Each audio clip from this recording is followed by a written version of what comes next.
ଠାକୁର କହିଲେ ତୁମେ ବଲ୍ଟି ଦେଖୁଛ ନା? ହଁ ଠାକୁର। ତାହେଲେ ବଲ୍ଟି ଲାଇଟ୍ କୋଉଠି ହୁଏ? ଆମେ ଆଲୋକ ଦେଖିବାକୁ ହେଲେ ଯୋଉଠି ବଲ୍ଟା ଜଳୁଛି ସେଠି ଯିବାକୁ ପଡ଼ିବ। କିନ୍ତୁ ମୁଁ ଯଦି ପାୱାର ହାଉସରେ ଯାଇକି ବସି ରୁହେ, ମୁଁ କ'ଣ ବଲ୍ ଆଲୋକ ଦେଖିପାରିବି? ସେଥିପାଇଁ ଠାକୁର କହିଲେ ଯୋଉଠି ସତ୍ସଙ୍ଗ ହଉଛି ସେଇଠି ବଲ୍ଟି ଜଳୁଥାଏ। ଠାକୁର ଠାକୁର ତ ସର୍ବବ୍ୟାପୀ, କିନ୍ତୁ ଯୋଉଠି ସତ୍ସଙ୍ଗ ହଉଛି ସେଠି ସେଇ ବଲ୍ଟି ଜଳୁଥାଏ ଏବଂ ପ୍ରତ୍ୟେକ ସତ୍ସଙ୍ଗରେ ଠାକୁର ନିଜେ ଉପସ୍ଥିତ ରୁହନ୍ତି। ସୁନ୍ଦର ଘଟଣା ଗୋଟେ ମନେ ପଡ଼ୁଛି।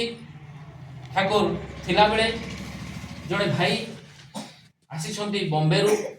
ସେ ଭାଇ ଜଣକ ସେତେବେଳେ ଠାକୁରଙ୍କର ଜନ୍ମଦିନରେ ବହୁ ଭକ୍ତ ଆସିଛନ୍ତି। ସିଏ ଦୂରରେ ଛିଡ଼ା ହେଇଛନ୍ତି। ଠାକୁର ତାଙ୍କୁ ଦେଖିକି ଡାକୁଛନ୍ତି ପାଖକୁ ଆ। ସିଏ ଭାବି ପାରୁନାହାନ୍ତି ଯେ ମୋତେ ଠାକୁର କେମିତି ଡାକିବେ। ମୁଁ ନୂଆ ଦୀକ୍ଷା ନେଇଛି, ମୋତେ ଠାକୁର କେମିତି ଚିହ୍ନି ପାରିବେ। ତାଙ୍କର ରୀତିଙ୍କୁ ମଧ୍ୟ ଠାକୁର ଚିହ୍ନନ୍ତି କି ନାହିଁ ଡାଉଟ୍। ତଥାପି ଠାକୁର ବାରମ୍ବାର ଏମିତି କରି ଡାକୁଛନ୍ତି। ବାଧ୍ୟ ହେଇ ପାଖରେ ଯେଉଁ ଭକ୍ତ ଥିଲେ ଠାକୁରଙ୍କ ପାଖାପାଖି, ସେ ଦୌଡ଼ି ଯାଇକି ତାଙ୍କୁ ଡାକିଲେ, ଏଇ ଆସ ତୁମକୁ ଠାକୁର ଡାକୁଛନ୍ତି। ସେ ଦୌଡ଼ିକି ଆସିଲେ। ଠାକୁର ତାଙ୍କୁ କହୁଛନ୍ତି କି କି ଜିଲାପି ଖାଇছিস রে ସାଲା, କି ହାଗା ହଗେছিস। ସମସ୍ତେ ଆରେ କ'ଣ ହେଲା? ଯେଉଁ କଥା କହିଦେଲେ ସେତେବେଳେ ଡକ୍ଟର ଆମର ଯେଉଁ ପ୍ୟାରିଦା ଠାକୁରଙ୍କ ଡାକ୍ତର, ସେ ସବୁବେଳେ ଠାକୁରଙ୍କ ପାଖାପାଖି ରହୁଥାନ୍ତି।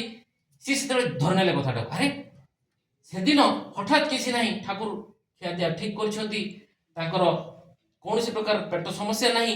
ହଠାତ୍ ସନ୍ଧ୍ୟାବେଳେ ଠାକୁର କହୁଛନ୍ତି ଦୌଡ଼ିଲେ ପାଇଖାନା, ପୁଣି ଗଲେ, ପୁଣି ଆଉଥରେ ପୁଣି ଗଲେ। ଇଏ ୟାଙ୍କର ମୁଣ୍ଡ ଖରାପ। କ'ଣ ହେଲା ଠାକୁରଙ୍କର? ଖାଇବାରେ କିଛି ତ ସେମିତି ଅସୁବିଧା ହେଇନାହିଁ, କାହିଁକି ହଠାତ୍ ଏଇଟା ହେଲା? ସିଏ କି ଆଉ ବୁଝିପାରିବେ? ବୁଝିପାରିଲେନି। ହଉ କିଛି ହେଇଥିବ। କିନ୍ତୁ ଏଇ କଥା ଯେତେବେଳେ ଠାକୁର କହିଦେଲେ କି ଜିଲାପି ଖାଇছিস, କି ହାଗା ହାଗେছিস, ସେ ଯେମିତି ଠାକୁର ତାଙ୍କର ଯେଉଁ ବାଂଲାଦେଶୀ ବଙ୍ଗଳାରେ କି ସୁନ୍ଦର ଭାବରେ ସେତେବେଳେ ଧରିନେଲେ। ଆରେ ସେତେବେଳେ ଇଏ କାନ୍ଦିକି ହାତ ଯୋଡ଼ିକି କହୁଛନ୍ତି ଯେ ଠାକୁର, ମୁଁ ଜାଣିନଥିଲି ଯେ ସେ ଜିଲାପିଟା ପଚି ଯାଇଥିଲା। 2 ଦିନର ବାସି ଜିଲାପି ଦୋକାନରେ ଦେଇଛି। ମୁଁ ଆଉ ଜାଣିନି ଆପଣଙ୍କୁ ଭୋଗ ଲଗେଇ ଦେଇଛି ସତ୍ସଙ୍ଗ କରିକି। ଠାକୁର ତାକୁ ପାଇ ଦେଇଛନ୍ତି ସେଇ ମୋମେଣ୍ଟରେ। ତାହେଲେ ସତ୍ସଙ୍ଗରେ ଠାକୁର ନିଜେ ଉପସ୍ଥିତ ରୁହନ୍ତି। ତାହା ବେଶ ଆଜି ଉପଲବ୍ଧି କରି ହେଉଛି। ଏବଂ ଆଜି ଯେଉଁ ସୁନ୍ଦର ଟପିକ୍ ସତ୍ୟାନୁସରଣରେ ବି ଯେଉଁ ଆମର ଶ୍ରଦ୍ଧେୟ ରୂପରଞ୍ଜନ ଭାଇ ପଢ଼ିଲେ, ଠିକ୍ ନାରୀ ନୀତିରେ ମଧ୍ୟ ମା ଅହଲ୍ୟା ଯେଉଁ ଟପିକ୍ ପଢ଼ିଲେ, କି ସୁନ୍ଦର ଭାବରେ ସେଇଟା କହୁଛନ୍ତି ଠାକୁର ଯେ ଜୀବନ ଧର୍ମରେ ଇଷ୍ଟ ଆମ ଜୀବନ ଧର୍ମରେ କୋଉ ପୋଜିସନରେ ରଖିବା ଦରକାର, ଇଷ୍ଟ କୋଉ ମାତ୍ରାରେ କୋଉଠି ତାଙ୍କର ସ୍ଥାନ। କହୁଛନ୍ତି ଇଷ୍ଟ ବା ଆଦର୍ଶ ବା ଗୁରୁ ତାହିଁ ବା ସେ ଯାହାକୁ ଲକ୍ଷ୍ୟ କରି ଅନୁସରଣ କରି ମଣିଷ ଜୀବନ ଓ ଯଶ ଓ ବୃଦ୍ଧିରେ କ୍ରମୋନ୍ନତି ଲାଭ କରିପାରେ। ତାହେଲେ ଇଷ୍ଟ, ଆଦର୍ଶ ବା ଗୁରୁ, ତାହେଲେ ଚିନ୍ତା କରି ଦେଖନ୍ତୁ ସିଏ ଆମ ଜୀବନରେ। ଏବଂ ତାପରେ କହୁଛନ୍ତି ଆସକ୍ତି ବା ଭକ୍ତି ତାଙ୍କଠାରେ ନିବଦ୍ଧ ଥିବାରୁ ପାରିପାର୍ଶ୍ୱିକ ଓ ଜଗତ ସେଥିରେ କୌଣସି ବିକ୍ଷେପ ସୃଷ୍ଟି କରି ନପାରି ଜ୍ଞାନରେ ସମୃଦ୍ଧ କରି ତୋଳେ। ଯେଉଁଟା ମା ମଧ୍ୟ ବୁଝଉଥିଲେ ଯେ you are for lord not for others, you are for lord so for others. ତେଣୁ ଯେହେତୁ ଆମେ ପ୍ରଭୁଙ୍କ ପାଇଁ, ତେଣୁ କେବଳ ପ୍ରଭୁ।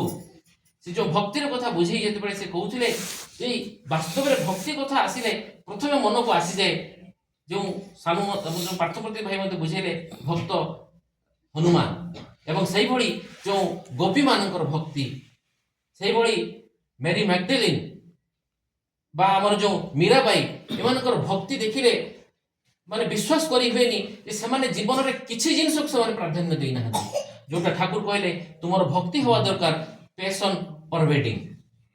3ଟି ଟାଇପ୍ରେ ପ୍ୟାସନ୍ ପରଭେଡିଂ, ପ୍ୟାସନ୍ କମ୍ପ୍ରୋମାଇଜିଂ ଏବଂ ପ୍ୟାସନେଟ୍। ପ୍ୟାସନ୍ ପରଭେଡିଂ ମାନେ ପ୍ରବୃତ୍ତି ଭେଦି ଟାଣ। ମୋର କୌଣସି ପ୍ରକାର ଇଚ୍ଛା, ଅନିଚ୍ଛା, ଖୁସି କିଛି ମୋ ପାଖରେ ବଡ଼ ହେବ ନାହିଁ ଯଦି ମୋ ପ୍ରଭୁଙ୍କର କଥାରେ ସେଟା ମୋତେ ବିରୋଧ ସୃଷ୍ଟି କରୁଥିବ। ସାଧାରଣତଃ ଆମେ ପ୍ରଭୁଙ୍କୁ ଭଲ ପାଉ, କିନ୍ତୁ ଯେତେବେଳେ ନିଜ କ୍ଷେତ୍ରରେ ଗୋଟେ ପୁଅଟାକୁ ମୁଁ ମଧ୍ୟ ଭଲ ପାଏ। ପୁଅ ବେଳକୁ ଯଦି ପୁଅଟା ମାଛ ଖାଇବାକୁ ଇଚ୍ଛା କରୁଛି, ହଉ ବାବା ତୁ ଖାଇଦେ ଚଳିଯିବ, ମୁଁ କିନ୍ତୁ ସ୍ୱସ୍ତରେ ନେଇକି ଠାକୁରଙ୍କୁ ନିୟମ ନୀତି ପାଳୁଛି। କିନ୍ତୁ ନା, ଠାକୁର ମୋ ଜୀବନରେ ପ୍ରଥମ ଏବଂ ପ୍ରଧାନ।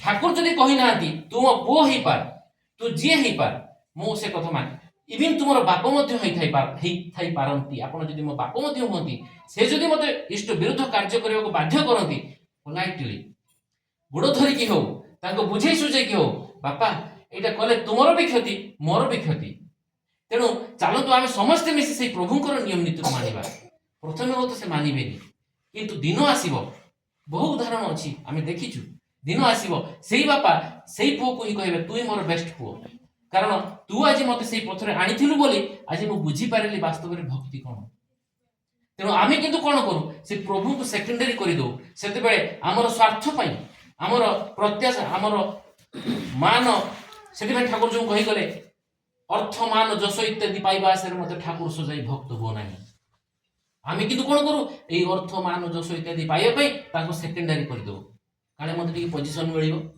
जो लोकल ऋतिक जी सब बड़ ऋतिक अच्छा तेल मारा जाए ताले मत टे पांजा मिल जाव साधारणतः होमें देखुचु ये जिन गुड़ाक हो तेणु ताले मोर ये उद्देश्य कौन भक्ति ना मोर पोजिशन तेणु आमको देखी नबार अच्छी जे दुनिया भासी जाऊ कारण भक्त और प्रभु सहित संपर्क सीधा सड़क ठाकुर आलोचना प्रसंग में कहले सूर्य किरण जेपरी सीधा सड़क भाव में पड़ी थाए से कहा भाई मीडिया देखी पड़ी पारे नहीं भक्त एवं भगवान का संपर्क सीधा सड़क से कहा बाट देकी कहा थ्रो रे भगवान पाक जाई हुए नहीं से केते पवित्र ठाकुरंकर केतोटी बाणी मुहरे कहबी नहीं मु पढ़ी मो पाखरे अच्छी से बाणी गुड़िक एवं आम 7:30 सुधा सारिबा बोली भावुछु 7:20 हो गलानी 5-7 मिनिट रे कतोटी बाणी पढ़ी कि मोर वक्तव्य विराम देवी अव्यभिचारिणी भक्ति ठाकुर कहते श्री श्री रामकृष्ण श्री श्री ठाकुर रामकृष्ण